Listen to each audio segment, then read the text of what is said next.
नाज़रीन, मेरा नाम अली हैदर है और आपका शुक्रगुजार हूँ कि आपने मेरी ये वीडियो देखने के लिए वक्त निकाला। नाज़रीन, सियासत पर तो गुफ्तगू होती रहती है, आप लोग दूसरे यूट्यूबर्स को सुनते रहते हैं। मेरे पास जो कंटेंट होता है मोस्टली वो सोशल इश्यूज़ का होता है। सबसे पहले बात होने जा रही है आज आमिर लियाकत की साबिका अहलिया दानिया के हवाले से। उनका सही नाम दानिया है, सेकंड नेम उनका क्या है किसी को नहीं पता है, क्योंकि वो दानिया शाह भी नहीं है, वो दानिया आमिर तो पहले ही नहीं रही थी क्योंकि उन्होंने खुला ले लिया था। लिहाजा दानिया का केस कहाँ तक पहुँचा है, मैं अपनी पहले वाली वीडियो में आपको बता चुका हूँ कि आमिर लियाकत की नाजेबा वीडियो वायरल करने की वजह से दानिया को गिरफ्तार कर लिया गया। उसको आज अदालत में पेश किया गया, लेकिन पुलिस उसका रिमांड लेने में कामयाब नहीं हो सकी थी। क्यों नहीं हो सकी थी ये आपको बताना है।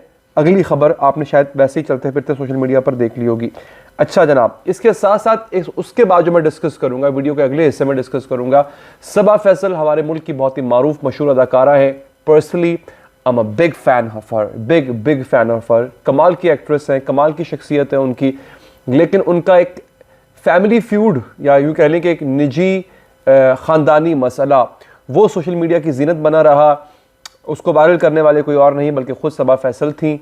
उसके बाद फिर उनकी बहू ने भी एक इंस्टाग्राम पोस्ट लगाई जो कि पर्सन स्पेसिफिक नहीं थी, लेकिन काफ़ी हद तक उसमें उन्होंने चीज़ों को रिवील किया था।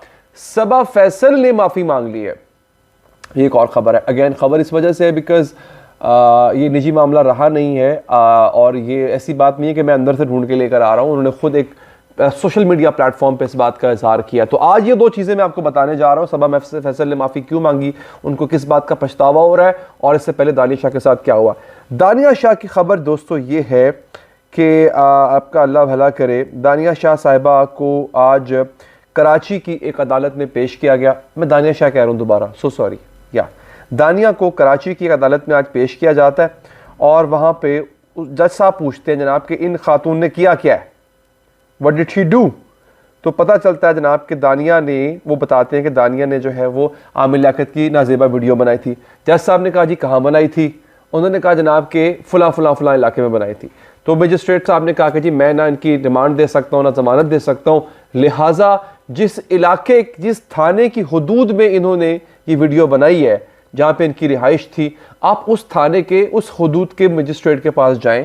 वहाँ पे फिर उनको ले जाया गया, थाना शर्की उनको ले जाया गया और वहाँ ले जाके उनके रिमांड की इस्तदा की गई है। अब कल तक या शायद अगर कल अदालत खुली हो, कल तो खैर नहीं खुली होगी, परसों तक पता चल जाएगा कि उनका रिमांड मिलता है कि नहीं मिलता। पुलिस चाह रही है कि उनके पास पुलिस रिमांड हो, जबकि डेफिनेटली जो मुल्जिम होता है उसका वकील चाह रहा होता है कि जुडिशल रिमांड मिले, उसके बाद वो जमानत के लिए अप्लाई करें और बंदा हमारा बाद में जमानत हासिल करके छूट जाए।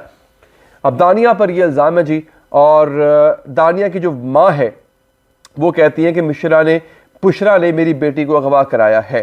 अब ये बड़ा अजीबो गरीब किस्म का इल्ज़ाम है, मेरी समझ से बाहर है ये इल्ज़ाम। क्या इल्ज़ाम है, बुशरा का क्या ताल्लुक है? बुशरा बीबी जो है वो सबसे पहली वाइफ थी आमिर लियाकत साहब की, जो कि इस मुकदमे की मुद्दई भी है, क्योंकि उनके बेटे असल में ये मुद्दई नहीं है, ये मुद्दई हो भी नहीं सकती क्योंकि इनका ताल्लुक नहीं है उनसे। तो उनके बेटे अहमद और दुआ, उनकी बेटी वो मुद्दई हैं, ये उनकी गार्डियन के तौर पर काम कर रही हैं। तो बेसिकली नाज़रीन जो इसमें उनकी वालदा हैं जो कि पहली बड़ी अजीबो गरीब किस्म की हरकतें करती रही हैं और इनकी शख्सियत ही बड़ी अजीबो गरीब है। सलमा नाम है इनका। इन्होंने कहा कि मेरी बेटी की गिरफ्तारी पर बात करते उन्होंने कहा कि बुशरा जो है उन्होंने ही सब कुछ किया है और बुशरा ही है जिसने केस किया, बुशरा ने ही आमिर लियाकत को कत्ल करवाया, अब मेरी बेटी को अगवा करा दिया है। मतलब लोगों को बेवकूफ़ समझते हैं दोनों माँ बेटी। ये कल पैदा हुई है और आज लोगों को बेवकूफ़ बना रही है। बुशरा ने अगवा करवाना था, पुलिस आपको लेकर गई है, अदालत में पेश किया गया आपको। अगर आपकी बेटी अगवा हुई होती तो आज आपकी बेटी अदालत में पेश ना होती। तो ये बड़ा भोंडा किस्म का एक टैक्टिक जो है इन लोगों की तरफ से इस्तेमाल किया जा रहा है। ये अजीबो गरीब किस्म के लोग हैं नाज़रीन। अच्छा कहते जी पुलिस वाले हमारे घर में घुसे, हमें मारा और कहा कि आपका पड़ोसियों से झगड़ा हुआ है, आप लोग सदर थाने आ जाएं। इसके बाद पुलिस वाले दानिया को बगैर कपड़े तब्दील किए ले गए, लेकिन जब हम थाने वहाँ पहुँचे तो वहाँ पर कोई नहीं था। इस तरह की बातें जो हैं वो पुलिस के हवाले से की जा रही है। और उन्होंने कहा कि इससे पहले भी बुशरा से हमें धमकियां मिली हैं, लेकिन हमने सब्र किया, हमें नहीं पता था कि वो हम पर इतना जुल्म करेगी, हम नहीं जानते थे कि वो इतनी संगदिल और ख़तरनाक होगी, हमें कुछ नहीं चाहिए, हम माफ़ीनामा लिखने को भी तैयार हैं। देखा अब आगे ना अपने असल उस पर मेरी वज़ीर आला पंजाब नवाज़ शरीफ और मरियम नवाज़ से इल्तजा है कि मेरी बच्ची को बचा लें। ये इस तरह की बातें इनकी वालदा अब कर रही हैं। अब आते हैं जनाब सबा फैसल पे। सबा फैसल के हवाले से उन्होंने कहा, पहली बात उन्होंने ये किया कि अपने पसंद की बहू लाई, वीडियोस पोस्ट करने पर पछतावा है। सबा फैसल, नादर जो है नादर अली बड़े कमाल का पॉडकास्ट कर रहे हैं, उनको उन्होंने इंटरव्यू दिया, उसमें उन्होंने बड़ी अच्छी बातें की, सुलझी हुई बातें की, और मैं सबा फैसल से एग्जैक्टली इन्हीं बातों की उम्मीद कर रहा था कि वो ये बातें करेंगी, उनको करनी भी ही चाहिए थी। आपको याद होगा सबा फैसल ने एक गुस्से से भरी हुई वीडियो कुछ अरसा पहले उनकी वायरल हुई थी, उन्होंने पोस्ट की थी, जिसमें उन्होंने अपने बेटे सलमान और अपनी बहू सबा से हर किस्म के ताल्लुक कता करने का ऐलान किया था। सबा का बुरा भला भी कहा था, अपने बेटे के हवाले से भी उन्होंने जो है वो बात की थी। लेकिन उसके बाद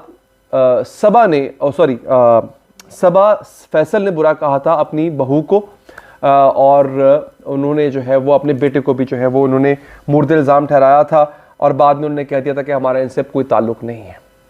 ये खबर आपको पता है, मैंने इस पर वीडियो की थी, आप लोगों ने डेफिनेटली देखी होगी। आगे उन्होंने नादर अली के साथ पॉडकास्ट में कहा है कि गुस्सा हराम है। कहते हैं गुस्सा आए तो सुकून से बैठे पानी पिए, नाजुक मरहला था मेरे लिए जिसमें मैंने वो वीडियो लगा दी, मुझे नहीं लगानी चाहिए थी। वीडियोस इसलिए डिलीट की क्योंकि मुझसे खुद भी नहीं देखी जा रही थी। एग्जैक्टली यही होता है, गुस्सा किसी को भी आ सकता है, उसकी ज़रूरी नहीं है कि वो कोई नौजवान है, वो बड़ा है, वो सीनियर है, गुस्सा उनको भी आ सकता है, गलती उनसे भी हो सकती है। लेकिन सबसे बड़ी बात ये होती है अगर अपनी गलती को तस्लीम करें और फिर गलती को करेक्ट करने की कोशिश करें। सबा ने ये कहा कि अगर मैंने अपने बेटे का नाम लिया तो इसमें बहुत दर्द और तकलीफ थी, बड़ों को समझदारी से काम लेना चाहिए, शायद मैंने कुछ वक्त के लिए समझदारी नहीं दिखाई। दोनों वीडियोस इसलिए डिलीट की क्योंकि मुझसे नहीं देखी जा रही थी। सबा फैसल ने तस्लीम किया कि यह मेरा गलत कदम था, आइंदा कभी मेरे निजी मामलात मद्दाह सोशल मीडिया पर नहीं देखेंगे। आगे उन्होंने सवाल उनसे हुआ तो उन्होंने कहा कि बहू मैं अपनी पसंद की लाई हूं, अल्हम्दुलिल्लाह वो अब भी मेरे बेटे के साथ है, लेकिन हर किसी को आप अपनी मंशा के मुताबिक नहीं ढाल सकते। शायद मुझे वीडियो शेयर करने पर पछतावा है। अब ये उन्होंने बात जो की है बहुत अच्छी बात की है। गलतियां बड़ों से भी हो जाती होती है, ऐसा नहीं होता कि वो भी इंसान होते हैं, और गलती अगर ऐसी हो गई उसको अगर आप फ़ौरन सुधार लो, वक्त पे सुधार लो, तो ये बहुत अच्छी बात होती है।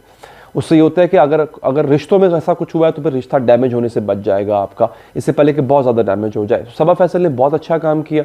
उन्होंने ना सिर्फ देखिए अगेन, चूँकि उन्होंने जो इल्ज़ाम लगाया था, जो कता ताल्लुक या जो वीडियो बनाई थी वो पब्लिकली हुआ था, तो माफ़ी भी उन्होंने पब्लिकली मांगी। उन्होंने मतलब ये नहीं कहा कि वो इल्ज़ाम लगा दें दुनिया भर के सामने और माफ़ी मांग लें अकेले। जब इल्ज़ाम उन्होंने दुनिया भर के सामने लगाया तो माफ़ी भी उन्होंने दुनिया भर के सामने मानी, which is a very good date.